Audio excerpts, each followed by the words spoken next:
Kaleshwaram commission report పై మాజీ మంత్రి హరీష్ రావు నిప్పులు చెరిగారు. 60 పేజీల రిపోర్ట్ కాకుండా అసెంబ్లీలో 650 పేజీల రిపోర్టు పెడితే చీల్చి చెండాడుతామన్నారు. రాష్ట్రాన్ని కమిషన్లమయంగా మార్చేశారని మండిపడ్డారు. కాళేశ్వరం కమిషన్ ఇచ్చిన నివేదిక అంతా ప్రభుత్వమే చెప్పి రాయించినట్లు ఉందని ఆరోపించారు. కాంగ్రెస్ బీజేపీ కలిసి కేసీఆర్ పై కుట్ర చేస్తున్నాయని హరీష్ రావు ఆగ్రహం వ్యక్తం చేశారు.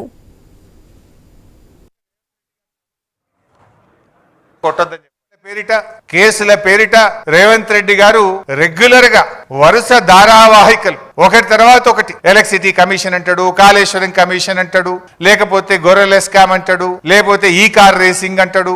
ఏదో ఒకటి పెట్టి తన వైఫల్యాలను కప్పిపుచ్చుకునే ప్రయత్నం. ఆయన ఫెయిల్యూర్స్ మీద చర్చ జరగకుండా, ప్రజలు తిరగబడకుండా లేని కుట్రలను వరుసగా ఒక సీరియల్ లాగా నడుపుతా ఉన్నాడు. రైతుల ప్రయోజనాలు ఫనంగా పెట్టి కేవలం కేసీఆర్ గారిని వ్యక్తిగతంగా ఆయనని ఇబ్బంది పెట్టాలి, కేసీఆర్ గారిని హింసించాలనేటువంటి ధోరణే తప్ప రైతులకు న్యాయం చేయాలనో ప్రజలకు మేలు చేయాలనేటువంటి చిత్తశుద్ధి ఈ ప్రభుత్వానికి లేకపోయింది. రాష్ట్ర ప్రభుత్వం తీసుకున్న ఆలోచనను శాసనసభలోని అన్ని పక్షాలకు చెప్పాలి, రాష్ట్ర ప్రజలకు చెప్పాలి అని పవర్ పాయింట్ ప్రజెంటేషన్ ఇచ్చి అన్ని రాజకీయ పార్టీల అభిప్రాయాలు తీసుకున్నారు.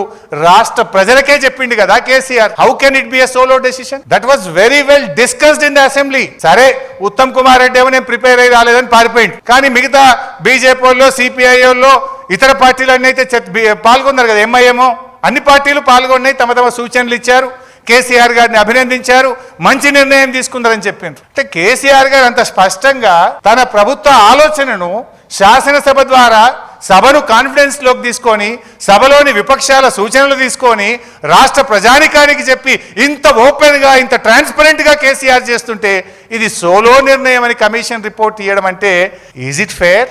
Will it be correct? ఒక్కసారి ఆలోచించండి దయచేసి.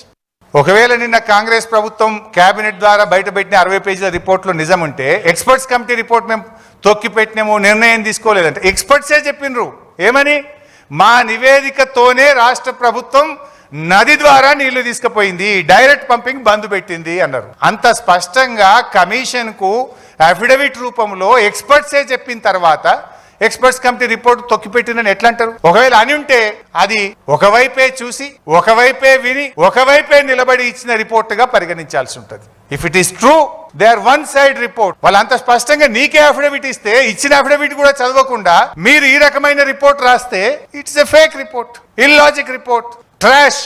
అంతకంటే ఏముంటది ఇంకా? They told you yourself. నీకేదో తెలియదు, మీ దృష్టికి రాలేదని కూడా కాదు కదా. They have given the affidavit to the commission and the affidavit is given by the commission to me. నాకు అది ఇచ్చిందే కమిషన్ ఇచ్చింది, ఇంతకంటే ఇంకేం ఆధారం కావాలి? ఇప్పుడు చెప్పండి. నేను అంటున్నా, ఇప్పుడు కమిషన్ అబ్జర్వేషన్ శుద్ధ తప్ప, లేదా ఇంటెన్షనల్లీ రాష్ట్ర ప్రభుత్వం ఏమన్నా కమిషన్ ను తప్పుదో పట్టించిందా? ఇది తేలాలి. ఇప్పుడు ఉత్తమ్ కుమార్ రెడ్డి శాసన మండలిలో కోదండరాం ప్రశ్న అడిగితే సుందిల్ల అన్నారం బ్యారేజీలు సేఫ్ అని ఉత్తమ్ కుమార్ రెడ్డి అసెంబ్లీలో చెప్పిండు.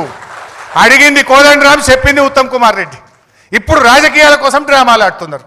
మరి అసెంబ్లీలో మాట, బయట ప్లాట్ఫామ్ల మీద మాట ఉంటుందా? Yourself you told in the assembly Sundilla Annaram barrages are safe. Yes, we're today also we're saying Kannepalli pump house వద్దు, ఈ నిమిషానికి నీళ్లు బారి ఇచ్చచ్చు, తెలంగాణ రైతాంగానికి నీళ్లు అందించచ్చు. పోలవరం ప్రాజెక్టు కూలింది కదా, దాదాపు 3,000 కోట్ల రూపాయల నష్టం జరిగింది కదా. ఒక్కసారి కాదు, పోలవరం 3 సార్లు కూలింది కదా. మరి దాని మీద ఈ రోజు వరకు ఎన్డీఎస్ఏ ఎందుకు పోదు?